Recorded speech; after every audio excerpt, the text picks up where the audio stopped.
everybody, and welcome to another episode of Too Weird Didn't Watch, the show where we make fun of movies that we have not seen based on nothing but their weird descriptions. I'm Brantley. And I'm Albert, and we have a little bit of audio interesting differentness here for you today because of the coronavirus. We are socially distancing, which means Brantley's on his phone, and I am in my shack. I moved my office, Brantley. You haven't heard about this yet. No, but you've told me you were planning it. I've done it. It's done. I'm broadcasting from the shed.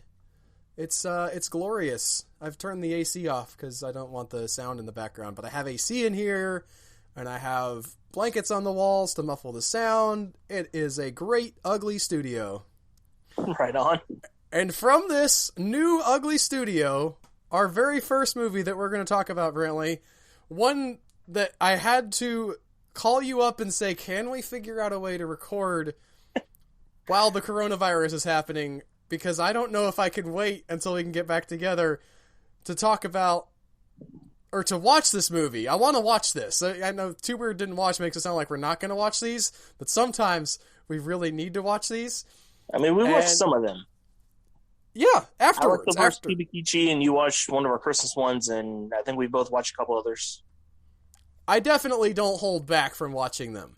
And sometimes I talk about them so I can watch them, and that is the case with today's movie, and you will know why when you hear the description and the title, which is Surf Nost... It's not that. Man, Surf I love that movie. First saw it on Sci-Fi Channel. Pretty good. No, I think the Sci-Fi Channel one was the spin-off of this one, Brantley. Oh, really? Yes. You know, the Asylum has switched from similarly named movies to mispronounced movies. I went to see that Inception movie. It wasn't as good as I was expecting.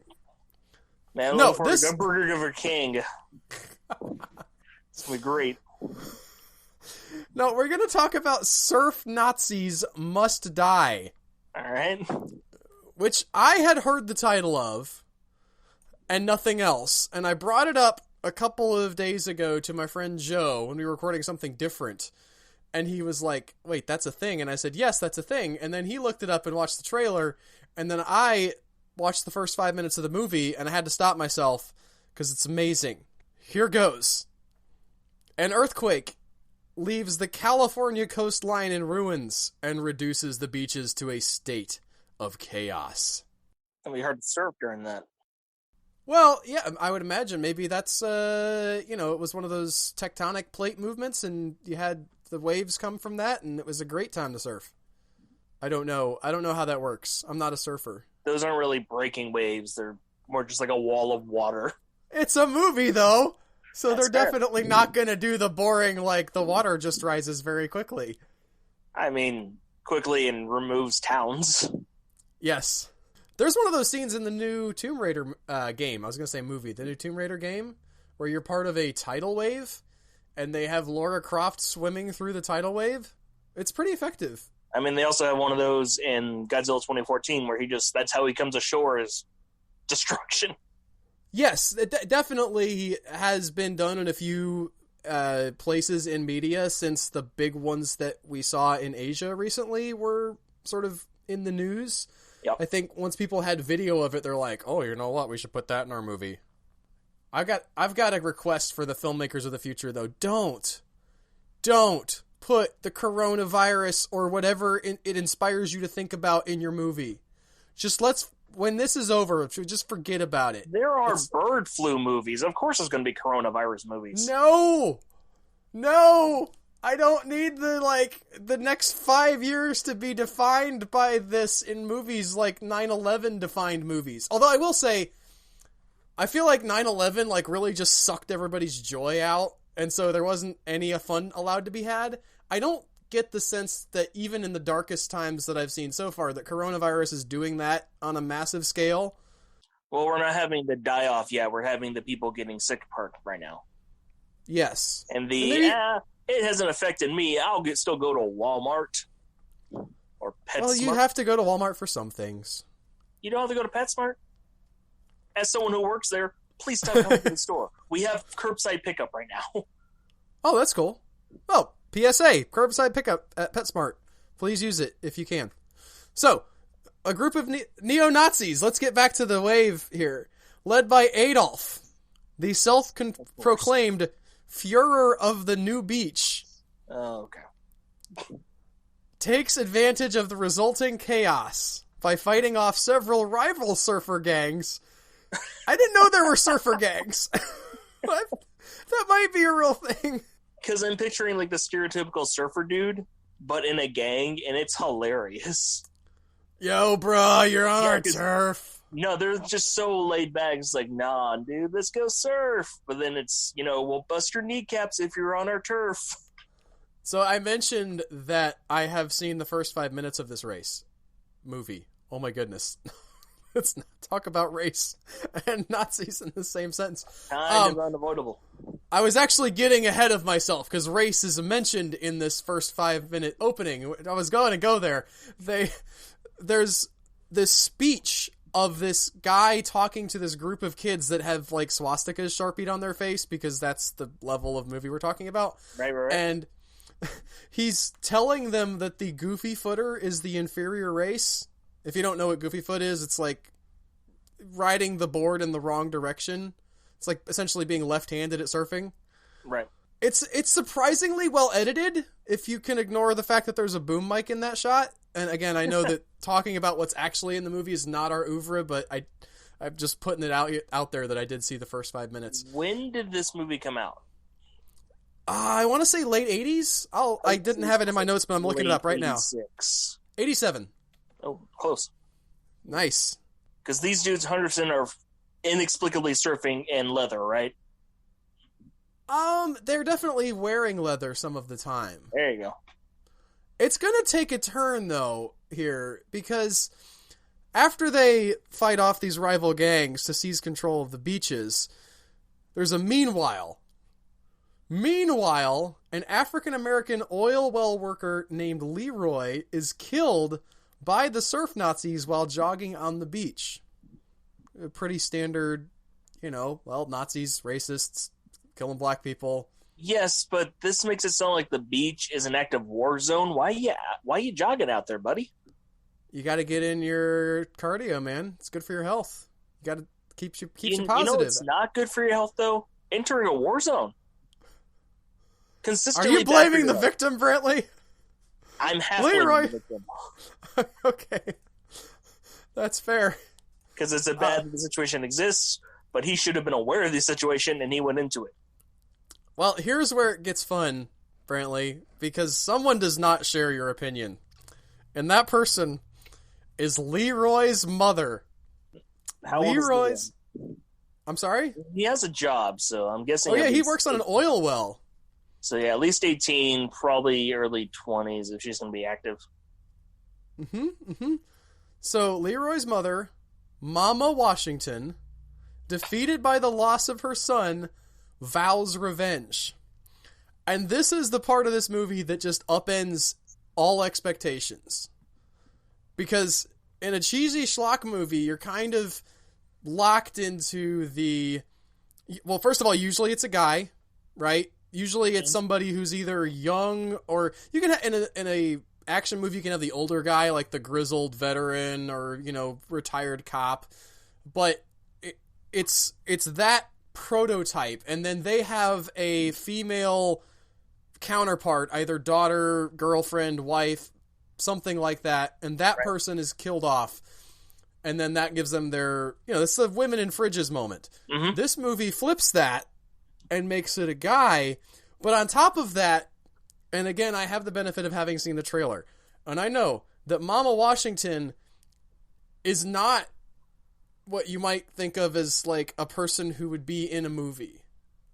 She's a relatively larger black woman. Like, if you saw this person just in the store or like on the street with her 20-year-old son who works on an oil rig, you would not think this is the most boring looking mom African American character you can imagine. But she gonna get revenge on the surf Nazis. And there's a shot in the trailer of her, like, riding a motorcycle. But again, it's like an overweight African-American 50-year-old woman. So Right. you just have that, like, bizarre juxtaposition of the two concepts that you're not expecting to fit together, but they seem to. That's why I want to watch the movie. Okay. After arming herself with a handgun and grenades, she breaks out of her retirement home and exacts vengeance on the surf Nazis. That's right! I said 50. She may be older than that. She may be in her 60s. Or older. Like, she's... Well, retirement home. That's not like a Is that a nursing home? Is that just another word for a nursing home? Yes. So the order of operations here is what interests me. Because she arms herself with the grenades before breaking out. Oh, you know that there's, like, definitely a supply closet in basically every nursing home. I was going to say with more handguns like, and grenades. probably some, like, retired vet who's, like, still kind of crazy about the war who lives in there. Oh, I like that. He's got him, like, smuggled in and hid under his bed, and the nurses don't know about it. You know, for justice.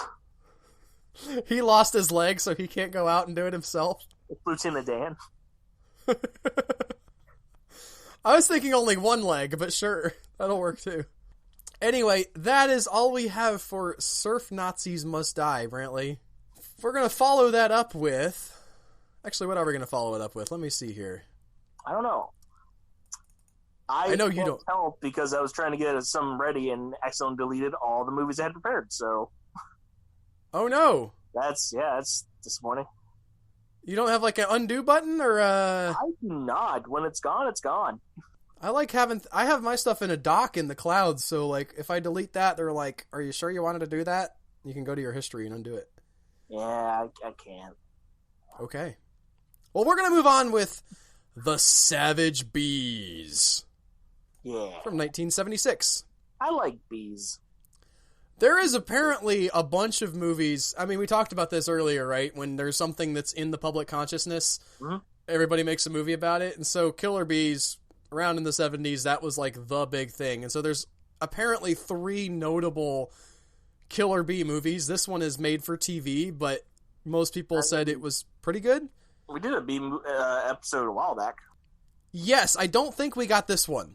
I don't remember. This was a while You're back. usually better at remembering than I am, and I always search our episode titles to see if anything comes up.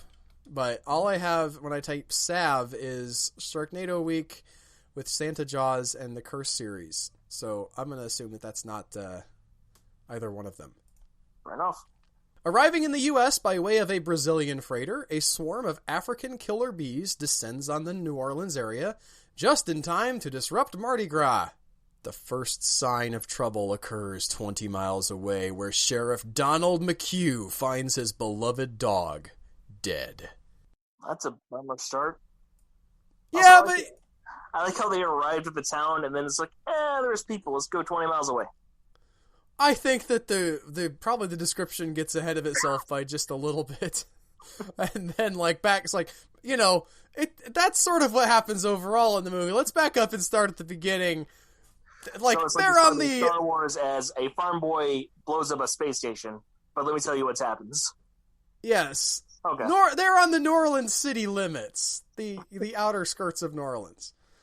Assuming it was poisoned, he drives the carcass into New Orleans so that tests can be run on it.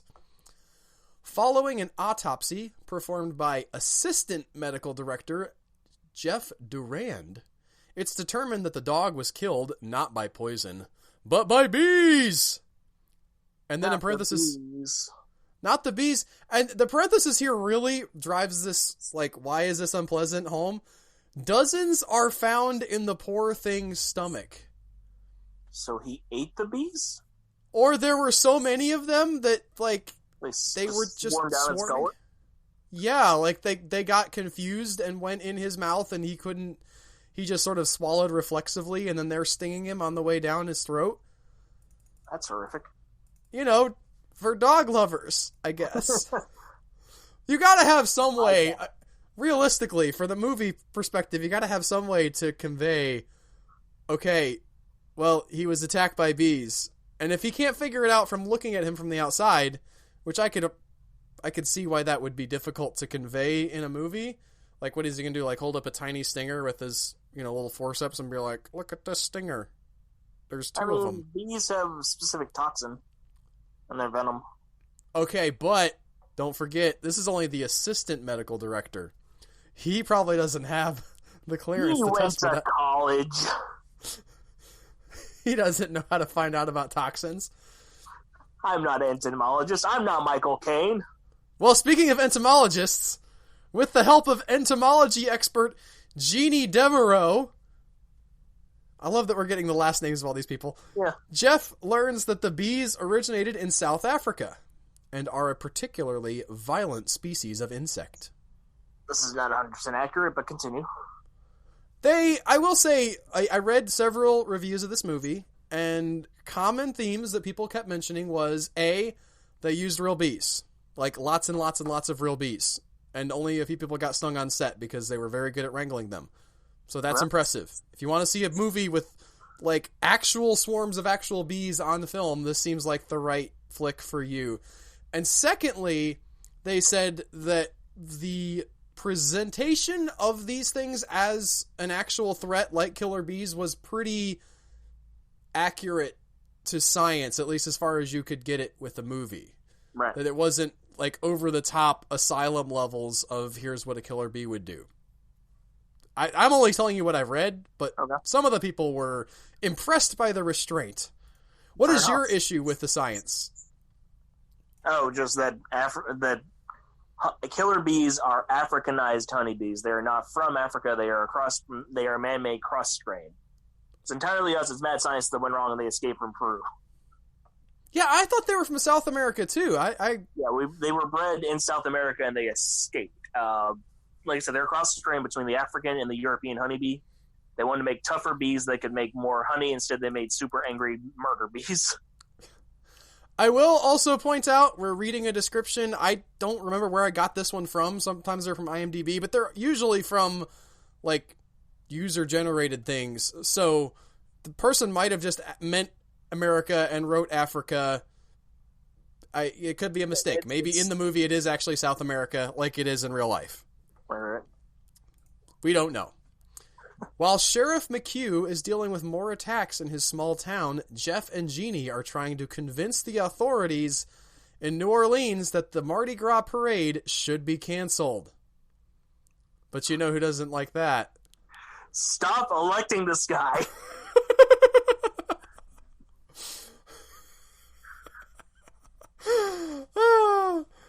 Yes, there are many references to, wow, they sure did watch Jaws before they made this movie. This is, I know we've talked about it before, but this is the weirdest running gag that we're not really enforcing.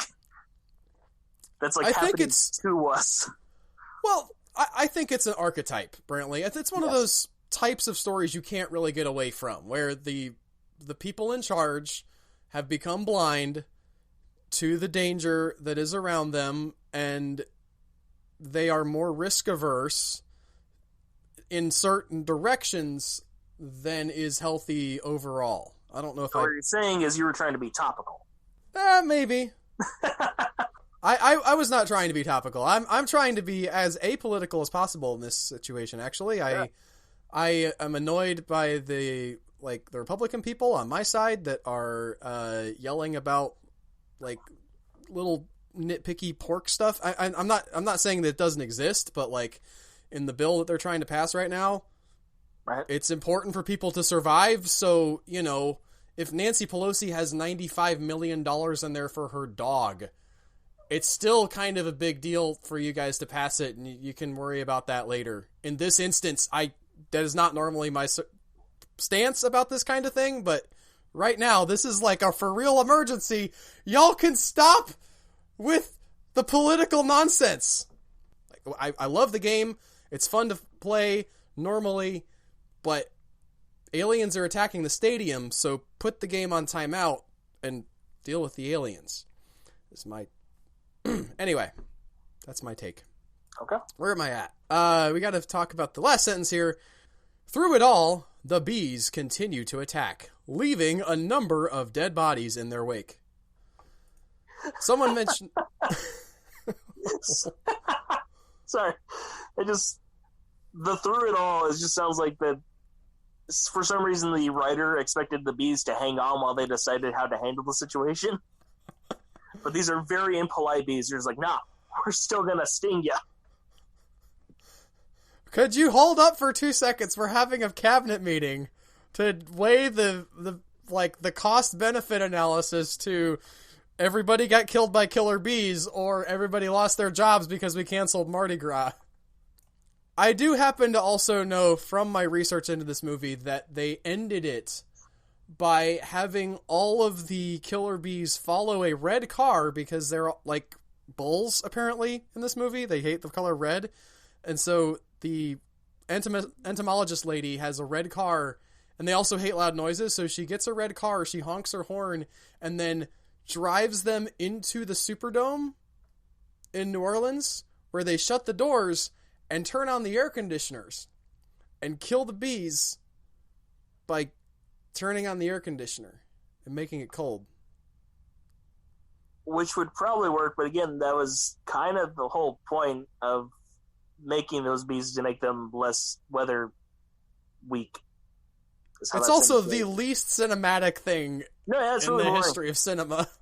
He cutting back and forth to air conditioner on the roof.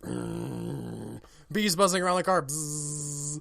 Lady in the car reading a book as they go into the 9th hour of waiting for this thing to cool down far enough for the bees to die. No, yeah, you want either a poison gas, and then she's stuck in there so they get her out without blowing the bees out, or they blow up the thing, but that costs money. Everybody really wants all the bees to hulk together into a super bee, and then somebody punches it really hard. That's what people really want out of their movie endings. I mean, I want a Zombees movie where they make hives out of zombies that wander around. That's what I want.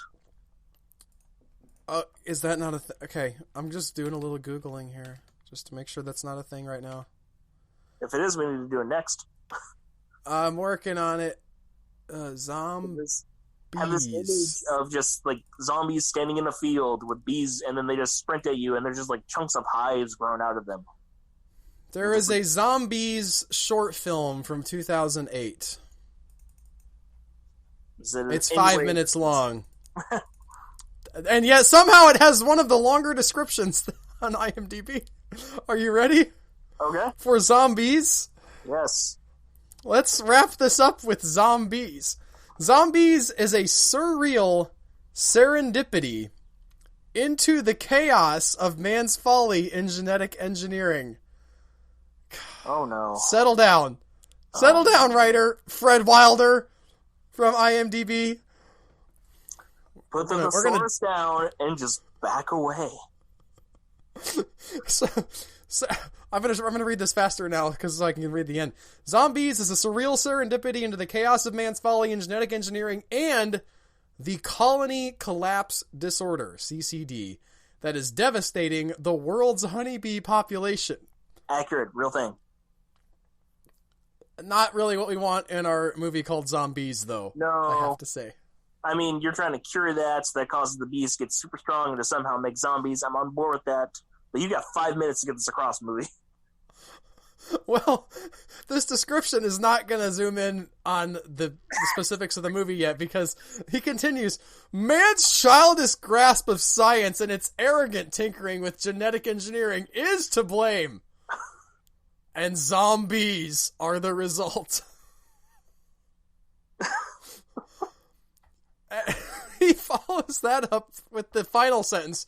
The issue of CCD is very real, and this film explores the possible catastrophic results of blindly triggering an ecological imbalance that may someday soon doom us all. Fred Wilder, you are not a fun man. I'm going to click on the rest of your things. Oh, he's only... You are no KGF-isser, sir. He's only reviewed 3 titles. You're definitely no KGF-isser, sir. The Ginger Bear, Zombies, and Vampire Flesh, a poem. How long are these movies? 5 minutes for the Ginger Bear? I'm going to guess. You want to? Do we want to do a rabbit trail into the Fred Wilder oeuvre on IMDb? I kind of do, but I also want to look at the writing credits of these movies. Writer director Fred Wilder of Vampire. I'm checking out. Director writer Fred Wilder of Zombees. And I'm just gonna, you know what? Look at this. Candy Wilder, director, writer Fred Wilder, story by Fred Wilder on The Ginger Bear. That one was above his chops to direct. Yes. Here's Fred Wilder's description of The Ginger Bear. It's going to be a out of season Christmas episode because it's all year round, Brantley. It's Christmas Eve in a home without a mother. Uncle Fritz has done his best to take care of his dear niece Ginger. But this year there is one lone stocking over the fireplace. I mean, that's for Ginger. What's the problem?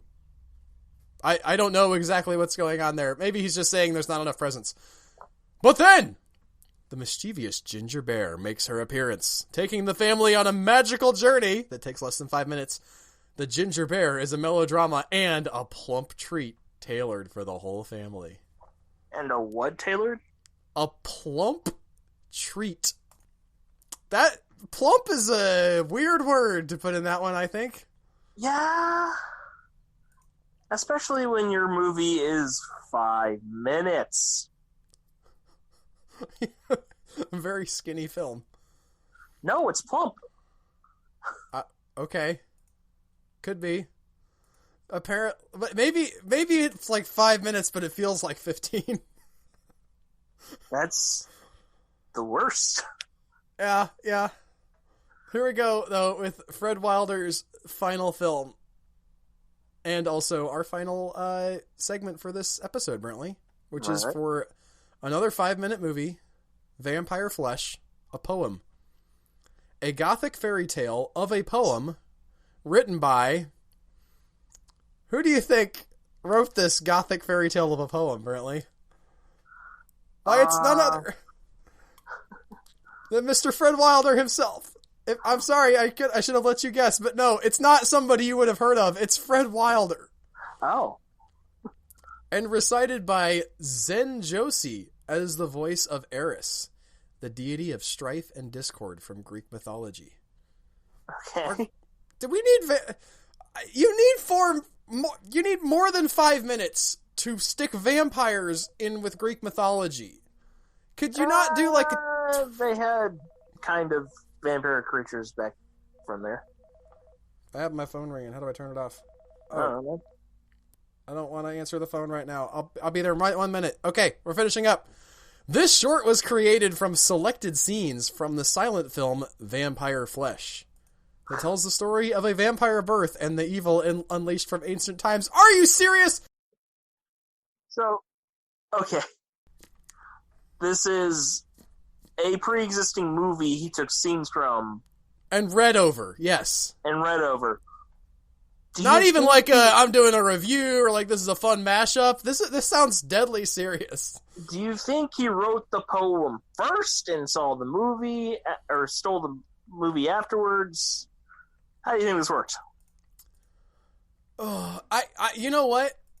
I don't think that Fred Wilder has much creativity in him, so I'm going to guess that he saw the movie first, wrote the poem, and then recorded the thing together. And I realize that I'm putting myself out there by saying somebody else doesn't have a lot of creativity when all we do is read other people's work about other people's work on this show.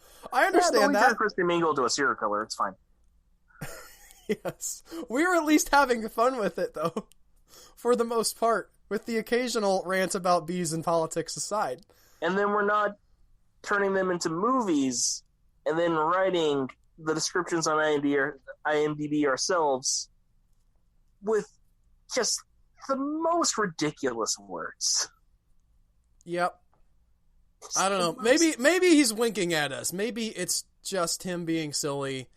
Like I don't have time to put more thought into it, Brantley, though, because I know for a fact my wife is going to come out here and tell me that the contractor is ready to look at the work that we need done in our house. So, That is it for today's episode of Too Weird Didn't Watch. Thank you, everybody, for listening. Thank you, Brantley, for joining in on this call. I know that the audio issues are going to be a little bit weird for our listeners, but we hope that it was still enjoyable for you.